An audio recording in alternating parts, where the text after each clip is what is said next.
존경하는 국민 여러분, 저는 전 해병대 수사단장 박정훈 대령입니다. 오늘 저는 무거운 마음으로 이 자리에 섰습니다. 너희 죽음에 억울함이 남지 않도록 하겠다. 책임 있는 자에게 반드시 책임을 묻겠다. 이 말은 제가 고 최수근 시신 앞에서 다짐하고 약속한 말입니다. 시간은 무심하게 흘러 다음 달이면 최상병이 사망한 지 벌써 1년이 됩니다. 사건의 실체 진실은 규명되지 않고 있고 책임자 처벌은 요원하기만 합니다. 최근 최수근 상병 어머니의 편지를 보고 하염없이 눈물을 흘리며 죄송한 마음이 들었습니다. 누가 내 아들을 구명조끼 없이 물에 들어가게 하였는가? 누가 그 세찬 물살에 장화를 신게 하였는가? 편지 속 어머니의 질문은 작년 7월 28일 제가 남원에서 유가족 대상 수사 결과를 설명하였을 때 하신 말씀과 같습니다. 1년이 가까이 지났는데 아직도 어머니는 똑같은 질문을 하고 계시고 그 질문에 답하지 못하는 현실에 죄송하고 또 죄송합니다. 존경하는 국민 여러분, 작년 7월 19일 한 해병 병사가 순직하였습니다. 그는 우리 모두 알고 있는 최수근 상병입니다. 사고 발생 즉시 저는 해병대 수사단 소속 수사관들과 함께 낮과 밤을 가리지 않고 혼신을 다해 수사를 했고 그 결과를 해병대 사령관에게 보고하였습니다. 평소 같으면 수사단에서는 수사 결과를 해군수사단 및 국방부 조사본부로 보고하고 관련 사건 기록 일체를 관할 경북경찰청으로 넘겼을 것입니다. 하지만 해병대 사령관은 1사단장 보직 교대가 필요하다고 판단하고 그에 앞서 저에게 수사 결과를 직접 총장 및 장관께 보고하라고 지시했던 것입니다. 실제로 7월 30일 16시 30분경 장관 보고 시 제가 먼저 수사 결과를 보고하고 당시 배석하였던 모든 인원들이 밖으로 나간 후 약 15분간 사령관이 장관을 독대하면서 사단장 후속 인사 등에 대하여 보고하였습니다. 보고는 순조롭게 마쳤고 이제 절차대로 언론 브리핑, 사건 서류 이첩만 하면 되었습니다. 하지만 7월 31일 12시경 장관 보고 후 하루도 지나지 않아 언론 브리핑이 취소되고 모든 것이 혼란스럽게 되었습니다. 그리고 이전에는 알지 못했던 국방부 법무관리관이 저에게 전화하여 사건 인계서를 보내라, 죄명, 혐의자, 혐의 내용을 빼라, 수사라는 용어를 사용하지 마라 라는 등 이해할 수 없는 말을 하였습니다. 사령관 역시 혼란스러워하였습니다. 그런 사이 같은 날 17시경 사령관이 저를 집무실로 불렀습니다. 제가 사령관에게 물었습니다. 도대체 국방부가 왜 그러는 것입니까?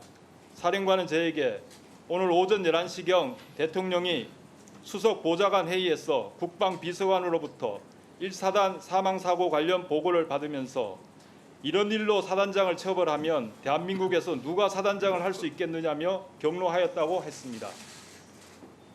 대통령이 국방과 관련하여 이렇게 화를 낸 적이 없다고도 했습니다. 그래서 제가 사령관에게 대통령께서 잘못 보고받으신 것 같습니다. 왜 사단장을 처벌하려는 것인가 라는 질문이 맞는데 왜가 빠진 것 같습니다. 제가 국방부에서 지시하는 대로 하였을 때 예견되는 문제점을 정리하여 보고드리겠습니다 라고 하였습니다.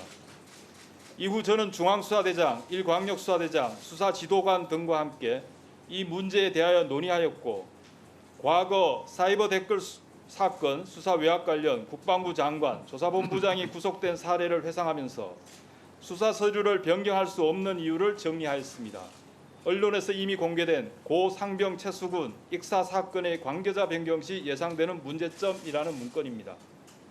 저는 사령관에게 동문건을 보고하면서 상급 부대인 국방부 조사본부에서 재검토할 것을 건의드렸습니다. 사령관도 동의하였고 그렇게 일은 마무리될 것으로 생각하였습니다. 하지만 이후에도 법무관리관은 저와 이틀에 걸쳐 5회 통화하면서 혐의자, 혐의 내용 등을 빼라, 혐의자를 직접적 과실 있는 자로 한정하라는 등의 말을 하였습니다. 이제 와서는 법무관리관은 단순히 의견 제시를 하였다고 하지만 단순한 의견 제시라면 왜 이틀에 걸쳐 5회씩이나 통화할 이유가 없습니다. 심지어 법무관리관도 자신의 발언이 위험하다고 느꼈는지 외압으로 느끼십니까? 라고 묻기도 했습니다. 국방부의 수사 외압은 사령관에게도 가해졌습니다. 이미 언론 보도된 것과 같이 차관과 군사보좌관, 법무관리관들이 사령관에게 확실한 혐의자는 형사처벌, 지책임자는 징계로 하는 것을 검토해달라. 7월 30일 장관 결재는 중간 결재로 하고 장관 귀국 시 재보고하라. 해병대는 왜 말을 하면 안 듣는 것이냐? 라는 등 전화와 문자를 하였습니다. 저는 사령관에게 수사서를 축소 왜곡하는 것은 대단히 위험한 일이고 직권남용으로 처벌받을 수 있다. 계획된 대로 경찰에 이첩하여야 한다고 수차례 건의드렸습니다. 이제 와서 생각해보니 사령관은 수사서류를 변경하라고 하자니 직권남용이 되고 그렇다고 국방부 지시를 거부하자니 항명이 될 것 같아 이러지도 못하고 저러지도 못하고 고민만 했던 것 같습니다. 군사법정에서 사령관은 7월 31일부터 이틀에 걸쳐 3차례 이첩 보류 명령을 하였으나 제가 이를 거부하였다고 합니다. 도대체 군에서 상관이 동일한 명령을 3차례 내린 이유가 어디에 있습니까? 백보양보하여 사령관이 이첩 보류 명령을 내렸고 제가 순응하지 않았다면 사령관은 저를 직무 배제하든지 적절한 지휘 조치를 하여야 하는 것이 사리에 맞는 것 아니겠습니까? 이런 답답한 상황은 계속 이어졌고 8월 2일 10시경 저는 사령관 집무실로 가서 최종적으로 제가 책임지고 이첩하겠다고 보고하였고 같은 날 10시 30분부터 경북경찰청으로 사건을 이첩하였습니다. 이후 언론 보도와 같이 저는 보직 해임되었고 집단 항명 수계, 구속영장 청구 등을 거쳐 현재 기소되어 군사재판을 받고 있습니다. 존경하는 국민 여러분, 저는 현재 사령부로부터 약 4km 떨어진 독립수경지 사무실에 격리되어 11개월째 아무런 임무 없이 출퇴근만 하고 있습니다. 모든 업무로부터 배제되고 부하들과의 자유로운 접촉도 차단된 상태입니다. 한 개인이 국가 권력을 상대로, 그것도 최고 권력을 상대로 이렇게 버틴다는 것은 기적 같은 일입니다. 매일 죽음 같은 시간을 보내면서도 제가 참고 견딜 수 있는 힘은 오로지 국민 여러분들의 지지와 응원이 있기 때문입니다. 이 자리를 빌려 진심으로 감사드립니다. 또한 저 멀리 백령도에서 김포, 포항 및 제주도까지 전후방 각지에서 자신보다 해병대와 국가를 위해 헌신하는 대다수 해병대 전우 여러분들께 진심으로 죄송한 마음을 전합니다.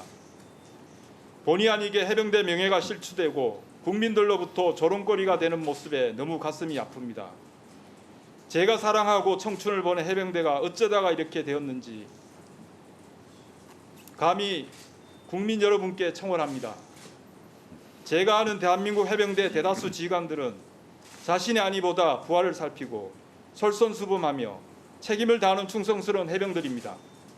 부디 정의로운 해병대가 제자리를 찾도록 격려와 응원 부탁드립니다. 끝으로 한 말씀만 더 드리겠습니다. 이번 사건은 단순히 한 병사의 죽음에 대한 문제가 아닙니다. 내가 80평생을 살아보니 힘 있는 놈들 다 빠져나가고 힘 없는 놈들만 처벌받더라. 이 말씀은 수근이 할아버지가 수사 결과 설명을 하던 저에게 하신 말씀입니다. 마치 성견 지명이 있으신 것처럼 대한민국은 법치국가입니다. 법 앞에 모든 국민은 평등합니다. 부유하든 가난하든 힘이 있든 힘이 없든 국민 모두는 법 앞에 평등하여야 하고 그것이 정의라고 생각합니다. 제가 할아버지에게 이런 약속을 드렸습니다. 비록 제가 수사 종결권은 없지만 제 손을 떠나기 전까지 오늘 설명드린 대로 이루어지도록 하겠습니다. 지금 또 하나밖에 없는 장손자를 잃고 억장이 무너진다는 할아버지의 눈빛을 잊을 수가 없습니다. 존경하는 국민 여러분, 대한민국은 국방의 의무가 있는 나라입니다. 모든 국민은 군과 직간접적으로 관련이 있을 수밖에 없습니다. 이번 사건은 반드시 올바르게 처리되고 책임 있는 자들은 합당한 책임을 져야 합니다. 그래야 제2의 수군이 같은 억울한 죽음을 예방할 수 있기 때문입니다. 부디 우리 사회에 진실을 밝히고 정의는 살아있음이 증명되도록 도와주세요. 저의 말을 경청해 주셔서 감사합니다. 네, 수고하셨습니다. 자리에 들어가시기 바랍니다. 그 옆에 앉아 있는 유재현 증인, 네, 지금 박정훈 대령 사건 개요 진술 내용 중에 네, 유재현 증인과 통화한 사실이 몇 차례 있는 것으로 진술이 됐는데 통화한 거 맞죠? 네, 5회 통화했고 두 묻는 번. 말만 답변하세요. 통화 횟수도 맞습니까? 네, 맞습니다. 네, 알겠습니다. 다른 증인들도 의원들의 묻는 말에 답변하시기 바랍니다. 자, 다음은 이종섭 증인 발언대로 나오셔서 사건 개요에 대해서 말씀하시되 본인에 대한 소명이나 이런 부분은 가급적 자제해 주시기 바라고 이 사건에 대해서 알고 있는 대로 개요를 말씀해 주시기 바랍니다. 예, 저는 사실 사전에 미리 이런 말씀드릴 수 있는 기회가 있다는 것을 연락을 받지 못해서 급하게 메모한 걸 중심으로 해서 말씀을 올리겠습니다.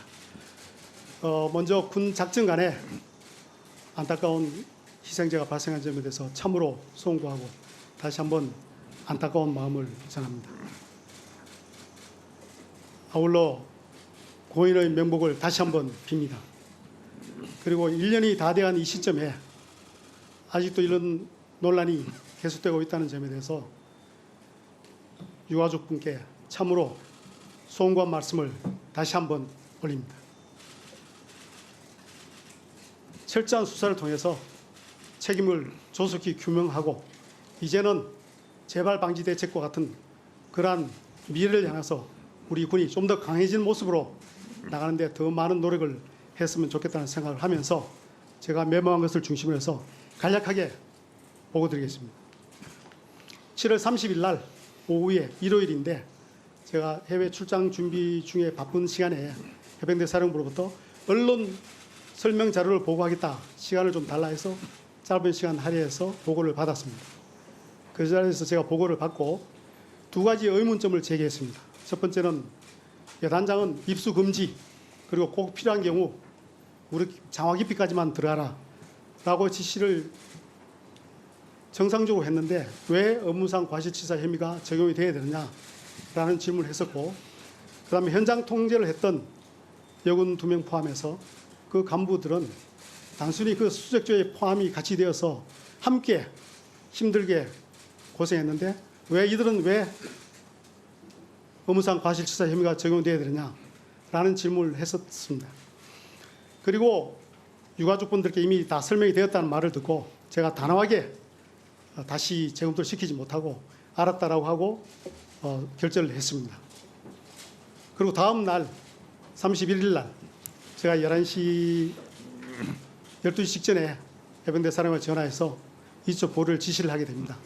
그 이유는 제가 전날 보고받았을 때 의문점을 가졌던 것을 좀 더 확인해 보고 싶었고, 또 그 전날 보고받을 때는 언론 브리핑자로 보고라고 해서 대변인과 정책실장을 배석시키고 해당 참모였던 법무관리관실에 배석하지 못했습니다. 그래서 법무관리관실의 의견도 듣고 싶고 해서 일단 보류를 하라라고 지시를 했습니다. 제가 볼 때는 그 사후에 검토하긴 하지만은 이첩 보류를 지시한 것은 적법한 지시라고 저는 확신을 하고 있습니다. 그다음 8월 2일 상황에 대해서 말씀드리겠습니다. 8월 2일 날 이때 해병대 사령관으로부터 제가 전화를 받습니다.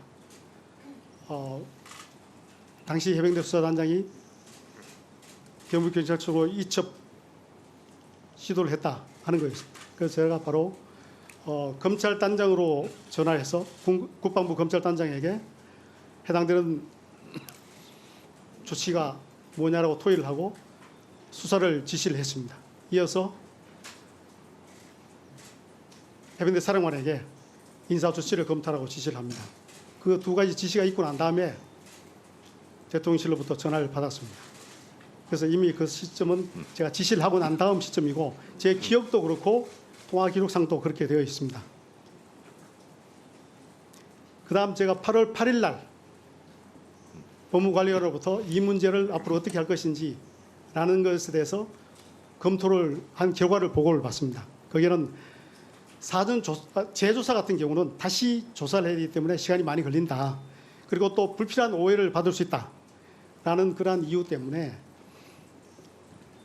해병대 수사단의 상급지대인 국방부 조사본부에서 기존에 해병대 수사단에서 조사한 것을 가지고 다시 한번 검토를 해서 타당한 결론인지 필요한 부분에 대해서 좀 더 보완해서 어차피 경찰로 넘어와서 경찰 수사를 하게 될 거니까 그래서 경찰로 이첩하자라는 식으로 보고를 하게 됩니다. 그래서 제가 승인을 하고 8월 9일 날 국방부 조사본부장과 수사단장 불러서 지시를 합니다.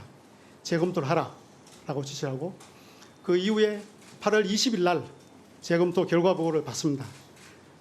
그래서 2명은 혐의가 특정이 됩니다.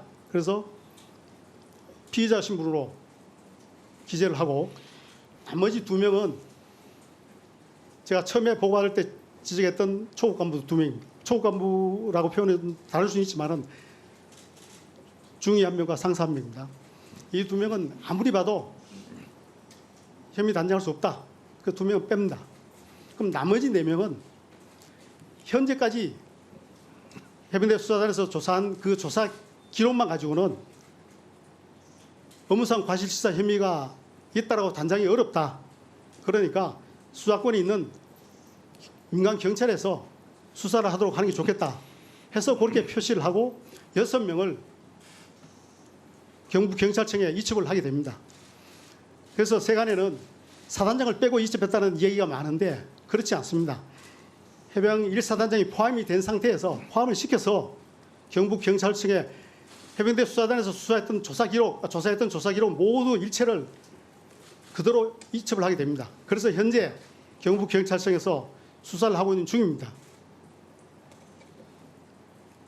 그래서 아까 박정훈 대령이 이야기했지만은 정말 사실대로 정확히 밝혀져서 이제는 우리 군이 좀 더 위협에 대비하는 그런 강한 조직으로 나갈 수 있도록 우리 국민 모두가 성원을 해주셨으면 하는 그런 마음을 전하면서 마치겠습니다. 네, 수고하셨습니다. 자리로 돌아가 주시기 바랍니다. 이종섭 증인, 아까 예. 발언 중에 국민들께 죄송하다고 사과했죠? 예, 그렇습니다. 네. 자, 그런데 중요한 사건 개요를 객관적으로 말씀하라고 했는데 대통령과 전화했다는 것은 왜 뺍니까?